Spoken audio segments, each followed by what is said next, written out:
சொல்லுவதற்கே கொஞ்சம் கூச்சமாக இருக்கிறது. மனித நாகரிகத்திற்கும் பொது சுகாதாரத்திற்கும் இழிவு தேடித்தரக்கூடிய ஒரு நிகழ்ச்சி. இது என்ன அநாகரிகம்? நீங்கள் அதிகாரிகளிடமெல்லாம் அனுமதி பெற வேண்டியதில்லை, நீங்கள் நடத்தலாம். 2 நீதியரசர்கள் கொடுத்த தீர்ப்பை ஒரு நீதியரசர் மறுக்க முடியுமா என்று நமக்கு புரியவில்லை. தீண்டாமை கூட பழைய நம்பிக்கை தான், பழைய பழக்கம்தான். அதற்காக அதை அனுமதித்து விடலாமா? இது ஒரு இழிவான பழக்கம். 4ஆம் தேதி வரை நாம் காத்திருக்க வேண்டியதில்லை. காங்கிரஸ் கட்சி ஆட்சிக்கு வந்து விட்டால் அயோத்தி ராமர் கோயிலை குண்டோசர் வைத்து இடித்து விடுவார். அனைவருக்கும் என் அன்பு வணக்கம்.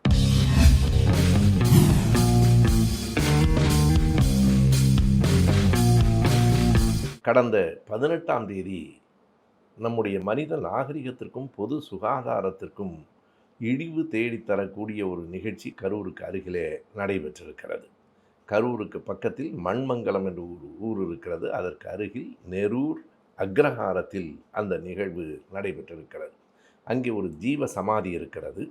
அந்த ஜீவ சமாதியில் ஆண்டுக்கு ஒரு நாள் அந்த சமாதியினுடைய இறந்து போனவரினுடைய நினைவு நாளில் எல்லோரும் பக்தர்களெல்லாம் உணவு உண்டதற்கு பிறகு அந்த எச்சில் இலை மேல் அங்க பிரதட்சணம் செய்வது சொல்லுவதற்கே கொஞ்சம் கூச்சமாக இருக்கிறது.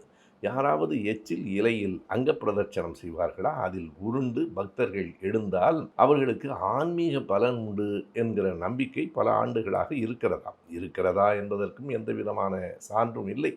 அப்படி ஒன்று அந்த ஊரில் தொடர்ந்து பல ஆண்டுகளாக நடந்திருக்கிறது. கடந்த 2015ஆம் ஆண்டு தலித் பாண்டியன் என்பவர் இதனை எதிர்த்து மதுரை உயர்நீதிமன்றத்தில் ஒரு வழக்கு தொடர்ந்திருக்கிறார். அந்த உயர்நீதிமன்றத்தினுடைய கிளை 2015 ஏப்ரல் 28ஆம் தேதி ஒரு தீர்ப்பை வழங்கியிருக்கிறது. தலித் பாண்டியனுக்காக வாதாடிய கரூரைச் சேர்ந்த தமிழ் ராஜேந்திரன் என்னும் வழக்கறிஞர் தன்னுடைய வாதத்தை முன்வைத்து அந்த தீர்ப்பை பெற்றிருக்கிறார்.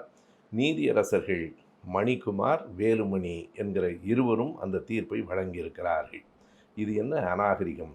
இது பழைய பழக்கம் என்பதால் இதனை அனுமதிக்க முடியாது என்று அவர்கள் தெளிவாக சொல்லிவிட்டார்கள். எனவே 2015க்கு பிறகு அது நடைபெறவில்லை.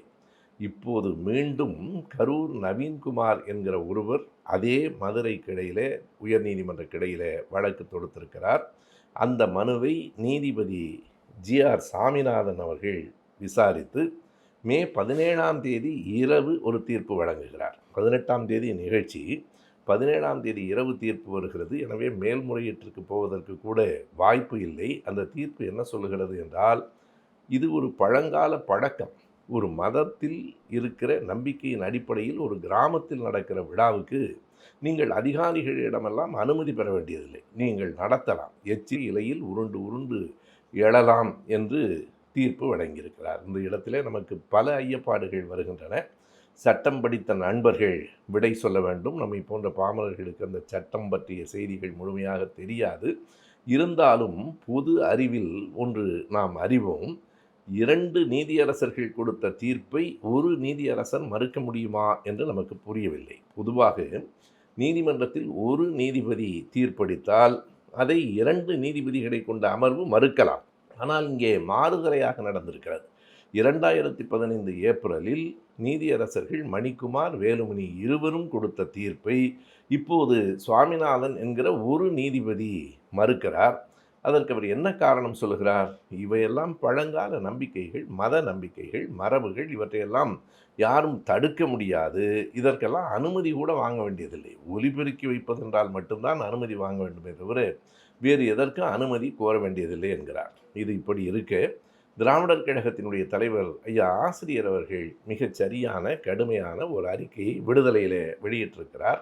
அதில் கர்நாடகத்தில் நடைபெற்ற ஒரு நிகழ்வையும் அவர் குறிப்பிட்டிருக்கிறார். கர்நாடகத்திலும் ஒரு கோயிலில் இப்படி மட்டை ஸ்நானம், மட்டை என்றால் எச்சில் இலை, மட்டை ஸ்நானம் நடைபெற்ற போது அதை எதிர்த்து உச்சநீதிமன்றத்தில் வழக்கு தொடுக்கப்பட்டிருக்கிறது.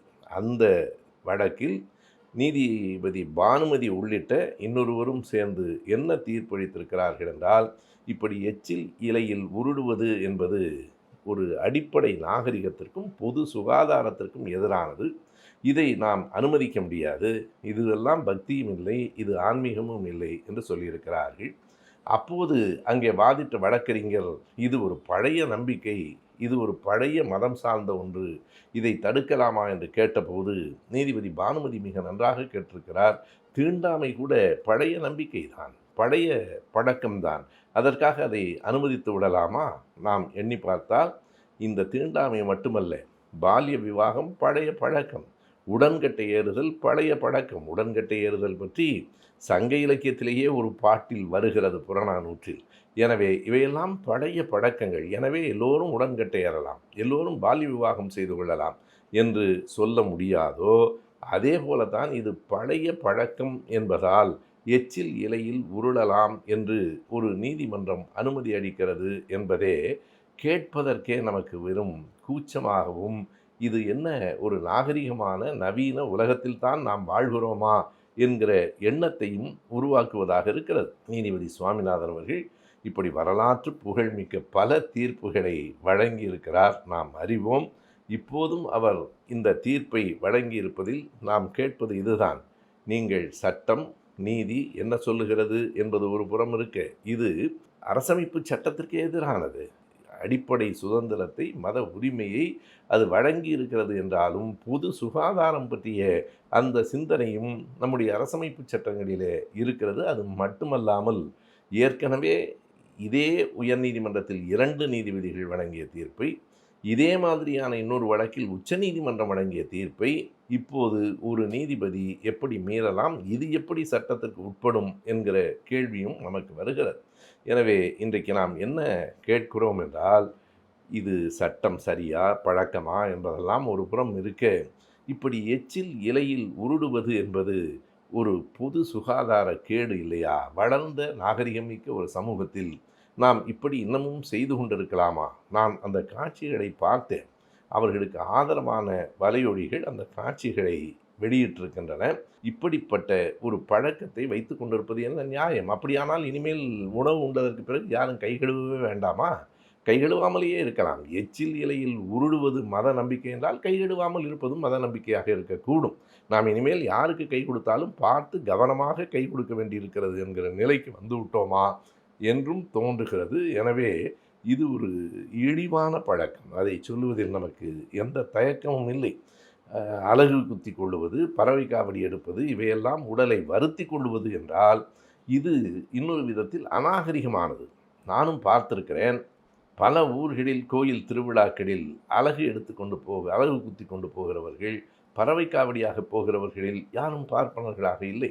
அது மட்டுமல்லாமல் பக்தி பற்றி இவ்வளவு பேசுகிறவர்கள், அவர்களில் யாருக்கும் சாமி வந்தும் நான் பார்ப்பதில்லை. சாமி வந்து ஆடுவதெல்லாம் நம்முடைய மக்கள் தான், அதுவும் கிராமத்து மக்கள், அதிலும் குறிப்பாக பெண்கள் தான் கூடுதலாக சாமி வந்து ஆடுவார்கள்.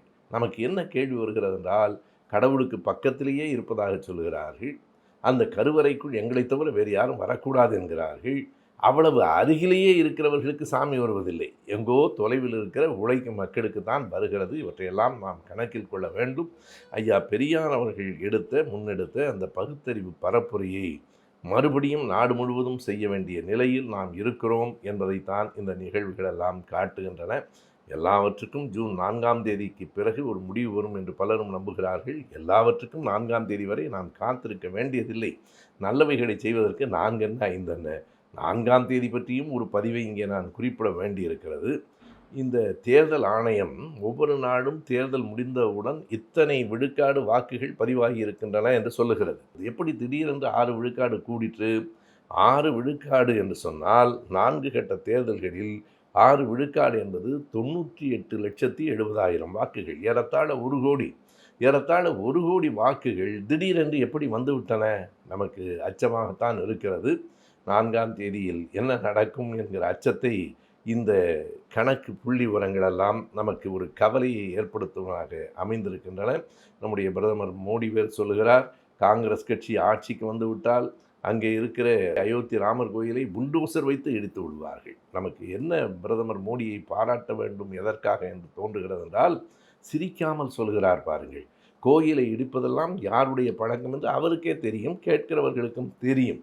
எனவே கோயிலை இடித்து மசூதிகளை இடித்து பழக்கப்பட்டவர்கள் அவர்கள் கோயிலை புல்டோசர் வைத்து இடித்து விடுவார்கள். புல்டோசர் வைத்து இடிப்பது யோகி ஆதித்யநாத்திடமிருந்து கற்றுக்கொள்ள வேண்டுமாம். புல்டோசர் வைத்து இடிப்பதற்கு அதை ராகுல் காந்தி கற்றுக்கொண்டு அயோத்தி ராமர் கோயிலை இடித்து விடுவார் என்கிறார்கள். எனவே ஒரு குழப்பமான கட்டத்தில் தான் நாடு இருக்கிறது.